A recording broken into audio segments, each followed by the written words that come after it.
Sir, Mahanadu జరిగింది తెలుగుదేశం పార్టీది, అత్యంత ఆర్భాటంగా నిర్వహించాలని తలపెట్టారు. సో పెద్దగా అనుకున్నంతగా సక్సెస్ అవ్వలేదనే వాదన వినిపిస్తుంది. అసలు ఏమంటారు, ఎలా జరిగిందంటారు, ఏంటి?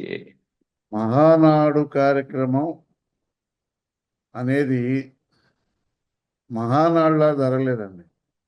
అది హైబ్రిడ్ మహానాడేనో, హైటెక్ మహానాడేనో, ఉమ్, ఆన్లైన్ మహానాడేనో ఏదో కొత్త పేర్లు పెట్టి జరిపారు. దీని అంతటికి ఒక కారణం ఉందండి. ఉమ్, మహానాడు జరిగితే మహానాడు జరిగితే అది ముఠానాడు అవుద్దనే భయంతో చంద్రబాబు నాయుడు దీన్ని కూడా అంతర్జాతీయ సమస్యకు ముడిపెట్టి,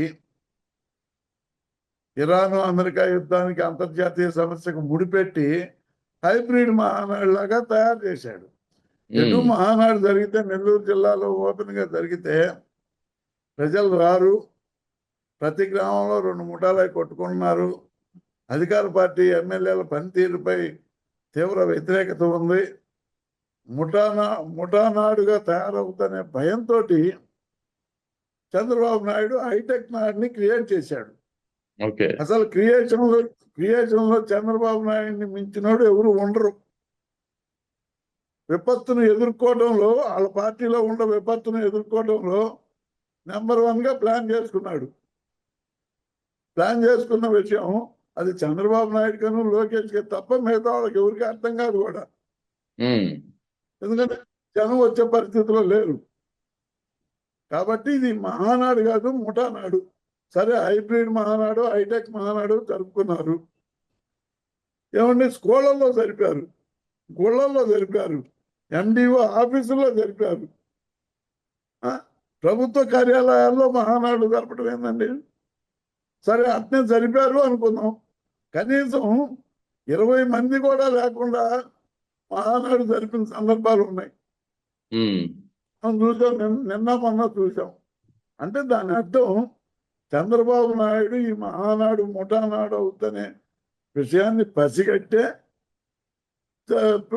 హైటెక్ మహానాడు, లేకపోతే హైబ్రిడ్ మహానాడు అనో, లేకపోతే ఇంకేదో కొత్త కొత్త కొత్త పేర్లు పెట్టి ఒకసారి కూర్చొని టీవీ ఆన్ చేసుకొని అందరికీ నమస్కారాలు పెట్టి అందరికీ గొడవల పార్టీ అని మళ్ళీ ఆ దాంట్లో కూడా ఈ మహానాడు మీటింగ్లో కూడా 27, 28 తారీఖుల్లో జరిగిన దాంట్లో ఎక్కువ జగన్మోహన్ రెడ్డి నామస్మరణమే చేశారు. మహానాడు మొత్తం నిన్న ఇవాళ జరిగినటువంటి ఎపిసోడ్ మొత్తం మనం ఒక్కసారి రివీల్ చేసుకుంటే 24 గంటలు 360 రోజులు ఎటు జగన్మోహన్ రెడ్డి నామస్మరణ చేస్తున్నారు. మీ పార్టీ ఇంటర్నల్ మీటింగ్ లో కూడా, మీ పార్టీ అంతర్గత సమావేశంలో కూడా జగన్మోహన్ రెడ్డి జగన్మోహన్ రెడ్డి జగన్మోహన్ రెడ్డి. ఓకే. అమ్మలగితే జగన్మోహన్ రెడ్డి, కొడుకులగితే జగన్మోహన్ రెడ్డి, హోంమంత్రులగితే జగన్మోహన్ రెడ్డి, వ్యవసాయ మంత్రులగితే జగన్మోహన్ రెడ్డి, పిచ్చోడు ఆర్పీ గారు లగితే జగన్మోహన్ రెడ్డి. ఒక కెమిడియన్ చేత మహానాడులో మాట్లాడించారంటే ఇంకంతకన్నా దరిద్రం ఏమన్నా ఉంటుంది అనేది కూడా ఎవరికి అర్థం కాదు. ఈ మహానాడు వాస్తవానికి అది పార్టీకి సంబంధించినటువంటి నాయకుల కార్యక్రమమా, లేకపోతే ఇప్పుడు మీరు చెప్తున్నట్లు కమెడియన్లకు సంబంధించినటువంటి కార్యక్రమమా? జబర్దస్త్ వాస్తవంగా జబర్దస్త్ ఆర్టిస్టులు జబర్దస్త్ ఆర్టిస్టులు కామెడియన్లు కూడా మహానాడులో నాయకుల్లా మాట్లాడేస్తున్నారు. మహానాడు కార్యక్రమం ఏంటంటే, మహానుభావుడు ఎన్టీ రామారావు గారు పెట్టింది ఏంటంటే, మన పార్టీ చేసిన ఘనకార్యాలు, లేకపోతే సంస్థాగతంగా పార్టీని మనం ఎట్లా బిల్డప్ చేసుకోవాలా, బిల్డప్ చేసుకునే విధానాన్ని అంతర్గత సమావేశం మహానాడు. పార్టీ విధి విధానాలను నిర్ణయించేది మహానాడు. మనం ఇంగ్లీష్లో దాన్ని ప్లేనరీ అని కూడా అనుకుంటాం. ప్లేనరీ సమావేశం అనేది ఖచ్చితంగా పార్టీ సమస్యలనే చర్చించుకుంటాం. డ్యాన్స్ పార్టీ వాళ్ళని, జబర్దస్త్ ప్రోగ్రాంల వాళ్ళని, డ్యాన్స్ పార్టీలు పెట్టి డ్యాన్సులు వేసేవాళ్ళని, రికార్డ్ డ్యాన్సింగ్ వేసారండి మహానాడులో. అంతకన్నా విచిత్రమే లేదు. రికార్డ్ డ్యాన్సులు వేశారు. వాళ్ళని పెట్టి మాట్లాడించేది పార్టీ అంతర్గత సమావేశం. అంటే చంద్రబాబు నాయుడు గారికి రాబోయే రోజుల్లో ఎంత భయం పట్టుకుందో దీన్ని చూస్తే క్లియర్గా అర్థమవుతుంది. సరే, అట్టన్నా ఇప్పుడు జూమ్ మీటింగ్లోనో లేకపోతే ఆన్లైన్లోనో మహానాడు నడిపాడు. చెప్పుకోవడానికి లెక్కలే కానీ అనితేమో 8 లక్షల మంది అంటారు, ఇంకొక ఆయనేమో 12 లక్షల మంది అంటారు, ఇంకొకళ్ళేమో 3 లక్షల మంది అంటారు. అసలు ఈ లక్షలన్నీ ఎక్కడ ఉన్నాయి? ఈ జనం ఎక్కడి నుంచి వచ్చారు చూపించమనండి. ఒక్కొక్క నియోజకవర్గ మహానాడులో మినిమం 50 నుంచి 100 మంది కన్నా మించి లేరు. అంటే ఎంటైర్ ఆంధ్రప్రదేశ్లో 175 నియోజకవర్గాల్లో జరిగిన మహానాడులో ఎంతమంది వచ్చారనేది మనం క్యాలిక్యులేట్ చేసుకోవచ్చు దాన్ని బట్టి.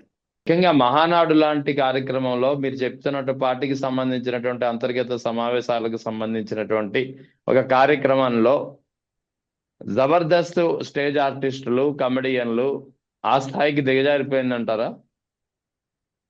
పక్కాగా మనం చూసాం కదండి. రికార్డ్ డాన్సులు మీకు చూపించమంటే నేను చూపిస్తా. రికార్డ్ డాన్స్ కూడా జబర్దస్త్ కమెడియన్ వాడు మా అదే ఆర్పిఐ ఎవరో ఉన్నాడు, కిర్రాక్ ఆర్పిఐ పేర్లు ఎందుకులేండి ఇప్పుడు. అతను కూడా మాట్లాడాడు. అతను కాక ఇంకా 2-3 మాట్లాడారు. వాళ్ళందరూ మరి దేనికి? వాళ్ళకేం సంబంధం? ఇప్పుడు పార్టీ ప్లేనరీ సమావేశంలో కోర్ కమిటీనో లేకపోతే వాళ్ళకి సంబంధించినటువంటి పార్టీ మెయిన్ కమిటీలో ఒక తీర్మానం పార్టీ పటిష్టం కోసం లేకపోతే ప్రభుత్వం చేసినటువంటి మంచి పనులు ప్రచారం చేయడం కోసం తీసుకునే నిర్ణయాలు చేసేటటువంటి వేదికని మహానాడు వేదిక, తెలుగుదేశం పార్టీ ఎన్టీఆర్ పెట్టినటువంటి సిద్ధాంతాల ప్రకారం.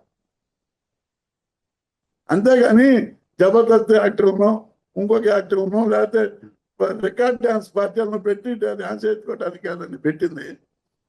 అసలు ఆయన వచ్చిందే నటనలో నుంచి, ఆయనకి డాన్సులు నేర్పేదేంది ఎన్టీ రామారావు గారికి. ఈ లెక్కనైతే నా అభిప్రాయం ప్రకారం తెలుగు జాతి ఆత్మగౌరవ వేదిక అని చంద్రబాబు నాయుడు ఏదైతే అనుకుంటున్నాడో, ఈ రికార్డ్ డాన్సులు జబర్దస్త్ ప్రోగ్రాంలో ఉన్నటువంటి వాళ్ళని తీసుకొచ్చి మహానాడు వేదికపై మాట్లాడిస్తుంటే తెలుగు జాతి ఆత్మక్షోభ వేదిక ఇది. ఖచ్చితంగా ఈ మహానాడు 2026లో జరిగినటువంటి మహానాడు తెలుగు జాతి ఆత్మక్షోభ వేదిక. దానికి కారణం ఏంటంటే రికార్డ్ డాన్సులు, జబర్దస్త్ కార్యక్రమాలు. ఇంతకు మించి ఏమీ లేదు. ఒక పార్టీ పరంగా ఒక తీర్మానం చేసుకున్నట్టు చెప్పమనండి. పార్టీ పరంగా 2 లక్షల మంది సభ్యత్వాలు చేసుకున్నాం, 2 లక్షల మంది క్రియాశీల కార్యకర్తలు ఉన్నారు, 2 లక్షల మంది మనకి అభిమానులు ఉన్నారు, వీళ్ళందరూ శ్రేయస్సు కోసం మనం ఇచ్చేయాలనేది ఒక తీర్మానం చూపించమనండి. ఒక్కటి లేదు. మొదటి తీర్మానం జగన్మోహన్ రెడ్డి, చివరి తీర్మానం జగన్మోహన్ రెడ్డిని తిట్టడం. రైట్. ఇంత తప్పితే రెండో తీర్మానమే లేదు. హోంమంత్రి అనిత వ్యాఖ్యలు, మహానాడులో చేసినటువంటి వ్యాఖ్యలు, తాతయ్య ఆశీర్వాదం అని చెప్పి చేసినటువంటి వ్యాఖ్యలు ఏంటిది? ఎలా తీసుకోవాలి ఈ వ్యాఖ్యల్ని? ఏమండి, ఆమె గురించి మాట్లాడటం ఒక రకంగా మాట్లాడకూడదని అనుకుంటున్నా, కానీ తప్పదు. ఆమెకి పదవి వచ్చింది. ఇంకా అంతకన్నా మించిన పదవి ఏం కావాలా? ముఖ్యమంత్రి పదవి కావాలేమో. జగన్మోహన్ రెడ్డి ఆయన ఇవ్వరు కదా సార్, లోకేష్ కాదని. అదే మరి ఇంకా జగన్మోహన్ రెడ్డి మీద కడుపు మంట, కళ్ళు మంట, ఆ మంట, ఈ మంట, ఎసిడిటీ, అది ఇదని మాట్లాడుతుంది. ఇప్పుడు నీకు కడుపు మంట ఉంటేనే ఎదుటి వ్యక్తి గురించి మాట్లాడతావు. నీకు కళ్ళ మంట ఉంటేనే ఎదుటి వ్యక్తి గురించి చూస్తూ ఉంటావు. నువ్వు చేసే ఉద్యోగం నువ్వు సక్రమంగా చేయమ్మా. నీ ఉద్యోగానికి నీకు పవర్ లేదు. నీ ఉద్యోగానికి ఇన్ఛార్జి లోకేష్ నాయుడు గారు. నీ ఉద్యోగంలో ఏ సంతకం పెట్టాలన్నా కూడా లోకేష్ నాయుడు గారు. లేదు, నువ్వు చేసే పనులకి నిన్ను అనితమ్మ అనే కన్నా అవినీతమ్మ అనే అనటంలో పెద్ద ఇదేమి లేదు, ఆశ్చర్యమేం లేదు. జగన్మోహన్ రెడ్డి గారికి కడుపు మంట, కళ్ళు మంట అని అన్నావే, అది తప్పమ్మా. నీకు ఉన్నటువంటి కడుపు మంట, కళ్ళు మంట, లేకపోతే నీకు ఇంకేమైనటువంటి రుగ్మతలు ఉంటే వైఎస్ఆర్ కాంగ్రెస్ పార్టీ పట్ల ఆయుర్వేదంలో గట్టి మందు ఉంది. ఈ రుగ్మతలన్నీ గుర్తుకు రాకుండా ఉండడానికి ఆ ముందు మీరు అవకాశం ఉంటే హోంమంత్రి కాబట్టి నువ్వు ఎక్కడైనా తెప్పించుకోవచ్చు, లేకపోతే మాకు చేస్తే మేమైనా పంపిస్తాం, ఇటువంటి మంటలు రాకుండా ఉండటానికి. ఇంకా ఈ మహానాడులో ఆమె ఏదో చెప్పింది, తాతగారి వారసత్వం పుణికి పుచ్చుకున్నాడు అంటే కర్జూర్ నాయుడు గారి వారసత్వం పుణికి పుచ్చుకున్నాడా లోకేష్ నాయుడు గారు? హైబ్రిడ్ మహానాడు నడపడంలో ఓ విజయం సాధించాడు. తాతగారి వారసత్వం పుణికి పుచ్చుకున్నాడు, తండ్రి గారి వారసత్వం పుణికి పుచ్చుకున్నాడు అని అన్నాడు. తండ్రి అంటే చంద్రబాబు నాయుడు, దాన్ని మనం ఏం కాదన్నాము.